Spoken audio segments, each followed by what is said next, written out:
Price the Lord. കർത്താവിൻ്റെ നിസ്തുല്യ നാമത്തിൽ സ്നേഹവന്ദനം. ഏബ്രഹാം സി നടത്തുന്ന ABR ചാനലിലേക്ക് വേഗം വരുന്ന കർത്താവിൻ്റെ നിസ്തുല്യ സ്നേഹം വ്യാപരിച്ച് കർത്താവിൻ്റെ വരവിനായി എല്ലാവരും പ്രത്യാശയോടെ ഒരുങ്ങിയിരിക്കാൻ ദൈവം പരിശുദ്ധാത്മാ മുഖാന്തരം സഹായിക്കട്ടെ. ഉൽപ്പത്തി പുസ്തകം മുതൽ വെളിപ്പാട് പുസ്തകം വരെ, മറ്റൊരു വഴി പറഞ്ഞാൽ നിത്യത മുതൽ നിത്യത വരെ, അല്ലെങ്കിൽ ആദിയിൽ ദൈവം ആകാശവും സൃഷ്ടിച്ചു എന്ന് പറയുന്ന ആ വാക്ക് മുതൽ, ആ വാചകം മുതൽ ഞാൻ ഇതാ വേഗം വരുന്നു, ആദ്യനും അന്തിനുമാകുന്നു എന്നുള്ള വെളിപ്പാട് പുസ്തകം ക്ലോസ് ചെയ്യുന്ന ഹിസ്റ്ററി നമ്മൾ ചിന്തിച്ചുകൊണ്ടിരിക്കുകയായിരുന്നു. അതിൽ ദൈവത്തിൻ്റെ കൂടെ ജീവിപ്പാൻ ദൈവം സൃഷ്ടിച്ച മനുഷ്യൻ ഭൂമിയിലെ കുടിയെടുപ്പുകാരനായ പിശാച് മുഖാന്തരം അത് ആ ദൈവമായിട്ടുള്ള സമ്പർക്കം നഷ്ടപ്പെട്ടു പോയെങ്കിലും സ്നേഹവാനായ ദൈവം പിശാചിനെ ശിക്ഷിക്കാൻ ഒരുക്കിയ ആ വഴികളിൽ മനുഷ്യനും ചെന്നുവിട്ട് സർപ്പം ഭവ്യോപായത്താൽ ചതിച്ചു. പിശാചിനെ കൊണ്ട് കൂട്ടർക്കൊരുക്കുകയും നിത്യാഗ്നിയിലേക്ക് മനുഷ്യനും ചെന്ന് വിട്ടുവെങ്കിലും അവനെ വീണ്ടെടുക്കുവാൻ ദൈവത്തിന് വലിയ കൃപ തോന്നി. ആ പ്ലാൻ പ്രകാരം ഇതിൻ്റെ മുഴുവൻ സകലത്തിൻ്റെ സൃഷ്ടാവായ ദൈവത്തിൻ്റെ വചനം ജഡമായി അത് യേശുക്രിസ്തുവായി ഭൂമിയിൽ വന്ന് മനുഷ്യവർഗത്തിൻ്റെ പാപത്തിൻ്റെ പരിഹാരമായി അത് ദൈവത്തിൻ്റെ കുഞ്ഞാടായി, അറുക്കപ്പെട്ട കുഞ്ഞാടായി മാനവജാതിയെ മുഴുവനായി സകല ലോകത്തെയും തൻ്റെ രക്തം മുഖാന്തരം പ്രായശ്ചിത്തമായി വീണ്ടെടുത്ത് ദൈവത്തോട് ധരിപ്പിക്കുന്ന ആ കൃപ നമ്മൾ കഴിഞ്ഞ ദിവസങ്ങളിൽ കേട്ടുകൊണ്ടിരുന്നു. അതിൻ്റെ രാഷ്ട്രബന്ധത്തോടുള്ള പുതിയ നിയമസഭയോടുള്ള ബന്ധത്തിൽ അത് അന്ത്യകാലത്തിൻ്റെ അവസാന നാളുകളിൽ ഉണ്ടാകുന്ന യുദ്ധങ്ങളെക്കുറിച്ച് ദൈവത്തിൽ വളരെ വ്യക്തമായി പറഞ്ഞത് പ്രവാചകൻ മുഖാന്തരം.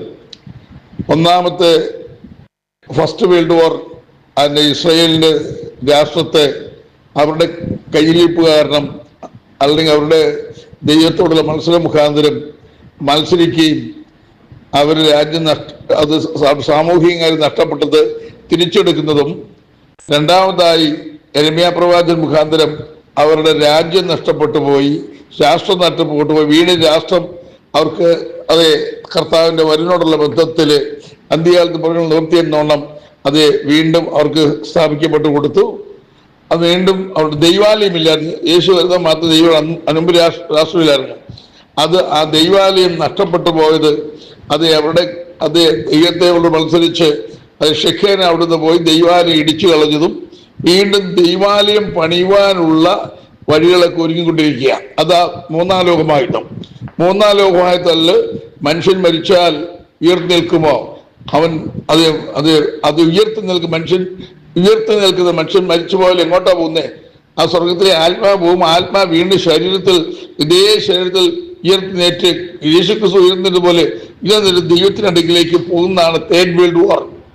അവിടെ ആ തേർഡ് വേൾഡ് വാറിലാണ് ഇസ്രായേലിന്റെ ദൈവാലയം പണിയാനായിട്ടുള്ള അവിടെ നിൽക്കുന്ന ഡോമത്രോക്കുന്ന ഹലക്സായും അത് ജാതിയുടെ കാലത്ത് കഴിയോളം ജാതിയിൽ യെരൂശലേത്തെ ഒട്ടിക്കളയണം എന്ന് പറഞ്ഞ ആ ജാതി പള്ളികൾ അവിടെ ഇടിഞ്ഞു പോവുകയും അവിടെ ആന്റിക്രിസ്റ്റ് അതിനകത്ത് ഇടപെട്ട് യൂറോപ്പിനോട് ചേർന്ന് ഇടപെട്ട് ദൈവാലയം പണിയാനായിട്ട് അത് 1260 ദിവസം കൊണ്ട് ദൈവാലയം പണിതു. അതിന്റെ ഉദ്ഘാടനത്തിനാണ് നാലാം ലോകമഹായുദ്ധം. ഈ നാലാം ലോകമഹായുദ്ധം വരെയുള്ള കാര്യങ്ങൾ നമ്മൾ കേട്ടു കഴിഞ്ഞു. ഇനിയും നമുക്കുള്ളത് അടുത്തത് അതിൻ്റെ യേശുക്രിസ്തു വന്ന 1000 ആണ്ട് വാഴ്ച വേണ്ടി വരുന്നതാണ്. ആ ദൈവാലയം അതിന്റെ ഉദ്ഘാടനത്തിന് നാലാം ലോകമഹായുദ്ധത്തില് ആന്റിക്രിസ്തുവെ പിടിച്ചെടുക്കുന്ന കാരണം ഇസ്രായേൽ മക്കൾ യാഗം അർപ്പിക്കാനുള്ള സംരംഭങ്ങൾ ഒരുക്കും. യേശുക്രിസ്തുവിന്റെ യാഗം ഫൈനൽ യാഗമാണ്. ആ ഭൂമിയുടെയും സർവ്വപ്രപഞ്ചത്തിന്റെയും സർവ്വലോകത്തിന്റെയും വീണ്ടെടുപ്പിന് വേണ്ടിയാണ്. ഇനിയൊരു യാഗമില്ല. ഇനി യാഗമുള്ളത് ഭൂതങ്ങൾക്കാണ്. അതുകൊണ്ട് ഇനി യാഗം പാടില്ല എന്നുള്ള ദൈവവചന പ്രകാരം ദൈവത്തിന്റെ പെർമിഷൻ കൂടിയാണ് യെരൂശലേം ദൈവാലയം അവർ പിടിച്ചെടുക്കുകയും ഇസ്രായേലികൾ പെട്ര എന്ന സ്ഥലത്ത് ഓടിപ്പോവുകയും ചെയ്ത് അവിടെ ദൈവം പ്രൊട്ടക്ട് 3.5 years അവിടെ കിടന്നുകൊണ്ട് അവർ നിലവിളിക്കും. അവസാനം ആ നിലവിളിക്കുന്ന സമയത്താണ് 3.5 വർഷം ലോകത്തിൽ അതിഭീകരമായ യുദ്ധങ്ങളും പ്രശ്നങ്ങളും ദാരിദ്ര്യവും ഇതോട് കൊണ്ടുവച്ചാൽ ഫസ്റ്റ് വേൾഡ് വാറിൽ അത് 240 കോടി അത് 3-1 പോവും. വീണ്ടും അടുത്ത 2ാം ലോക മഹായുദ്ധത്തിൽ ഏകദേശം പോയി. 3ാം ലോകത്തിൽ അത്രയും പോവും. അതിന് 4 കുറച്ച് പോവും. 5ാം ലോകം ഭൂമിയിൽ ഏതൊരു പോപ്പുലേഷൻ ആയതുകൊണ്ട് 100-150 കോടി മിച്ചമേ കാണുള്ളൂ. അത് ഇസ്മായിലിനും ഹാഗാറിനോടും പറഞ്ഞ പ്രകാരമുള്ള അവർക്കുള്ള 1000 ആണ്ട് വാഴ്ചയാണ്. ആദ്യത്തെ യേശു ക്രിസ്തു അബ്രഹാമിന്റെ പറഞ്ഞ ശേഷം 2000 വർഷത്തോളം സ്ത്രീയുടെ സന്തതി സർപ്പത്തിന്റെ തലതർക്കുമെന്നുള്ള ആ വചനത്തിന്റെ ബേസിൽ നിന്നുകൊണ്ട് ഷേമിന്റെ കൊച്ചുമാനായ അബ്രഹാമിനെ തെടുത്ത മുഖാന്തരം അതെ അവിടെ മുതൽ ഉള്ള കാലം 2000 വർഷം ഇസ്രായേൽ കൊടുത്തു പറയാം. 1000 വർഷം രാജ്യം സ്ഥാപിച്ചത് ദാവീദിന്റെ കാലം മുതൽ അവർ നിരാകരിച്ചത് കൊണ്ടാണ് ജാതികൾക്ക് രക്ഷ വന്നു.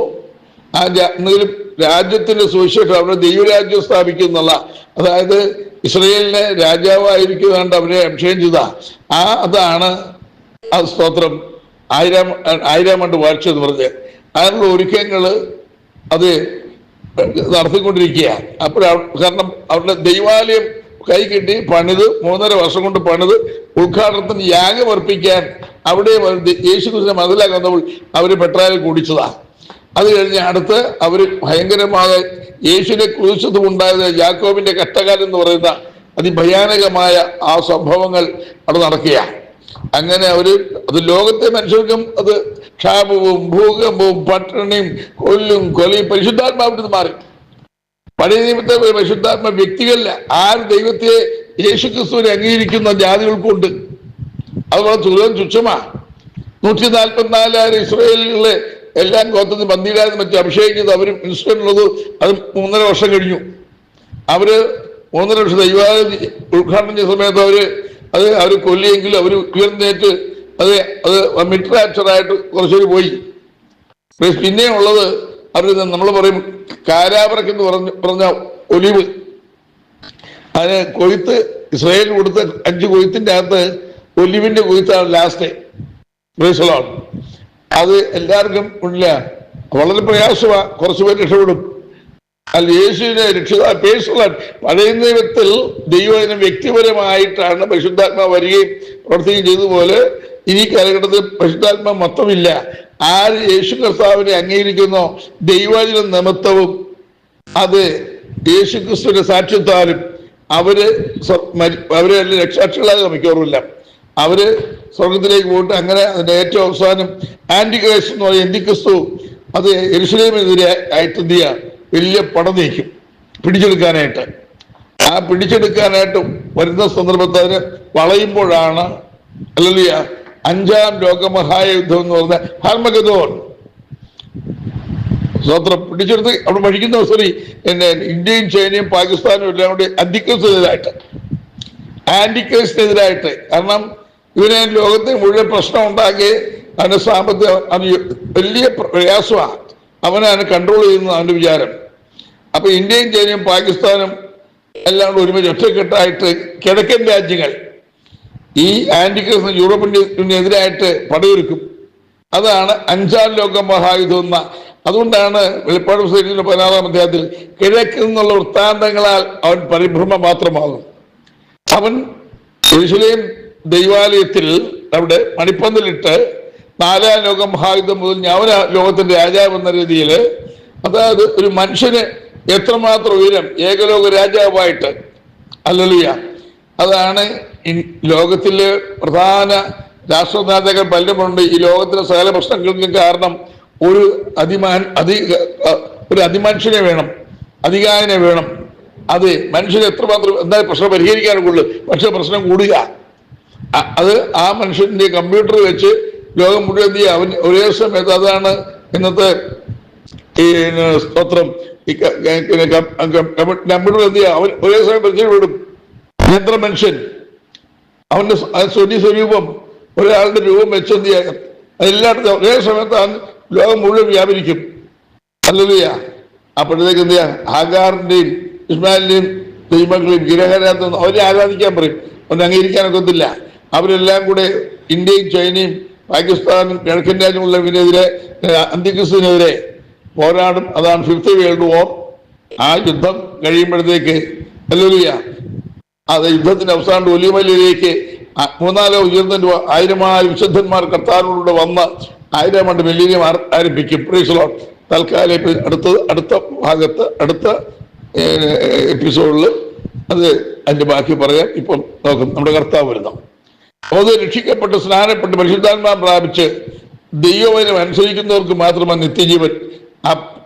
ദൈവത്തിന്റെ കൂടെ അത് ജീവിക്കാൻ സൃഷ്ടിക്കപ്പെട്ട മനുഷ്യൻ അപകടപ്പെട്ടു പോയെങ്കിലും സർപ്പഹോയി വഹിച്ചെങ്കിലും ആര് ദൈവത്തിന്റെ വചനം അനുസരിക്കുന്നോ അവരെ വീണ്ടും എന്ത് ചെയ്യുക, കർത്താവിനോട് വീണ്ടും താമസിക്കാനുള്ള അതിന് ട്രെയിനിങ് കൊടുക്കാനുള്ള ഭാരമാണ് രാജകീയ പുരോഹിതവർഗ പ്രതിനിധി സഭയെയും അത് കഴിഞ്ഞ മക്കളുവരെ അവിടുത്തെ പെറ്റുവരി ഭൂമി നിറയാണല്ലോ. അതെല്ലാ സംവിധാനങ്ങളും അത് അടുത്ത എപ്പിസോഡിൽ പറയാം നമ്മുടെ കർത്താവ്. അതുകൊണ്ട് ഇനി കേൾക്കുന്ന ആരെങ്കിലും അത് മരണാനന്തരം അത് നരകത്തിൽ പോകാതെ ചൊവ്വായി ബുധനാഴ്ച കൊല്ലുന്ന നരക സെൻട്രൽ ജയിലിൽ പോകാതെ അതിന് മുമ്പ് റിമാൻഡ് ചെയ്യുന്ന പാതാളത്തിലുണ്ട് ഭൂമിയുടെ അകത്ത. അത് നിങ്ങൾക്കൊന്നും നഷ്ടപ്പെടാനില്ല. പ്രാണവായു ഫ്രീ ആയിട്ട് ദൈവത്തിന്റെ രക്ഷ യേശു ക്രിസ്തു ക്രൂശിൽ മരിച്ച എന്റെ പാത്രം വരിക, യേശുവെ രക്ഷിക്കണമെന്ന് മാത്രം പറഞ്ഞാൽ മതി. അതിനെ നിങ്ങളെ ആഹ്വാനം ചെയ്തുകൊണ്ട് എൻ്റെ വാക്കുകളോട് നിർത്തുന്നു. നമ്മുടെ കർത്താവ് നമ്മുടെ സ്വന്തം അതേ ദേവദാസൻ പാസ്റ്റർ ജോസ് പീറ്റർ, അതെ 9037528165 വിളിച്ചാൽ എല്ലാ സംശയങ്ങളും നിങ്ങൾക്ക് ഇതിന്റെ വചനത്തിൽ പറഞ്ഞാൽ ഞാൻ സന്നദ്ധനാണ്. അത് നമ്മുടെ കർത്താവ് വരുന്നു. ആമേൻ. Thank you. Praise the Lord.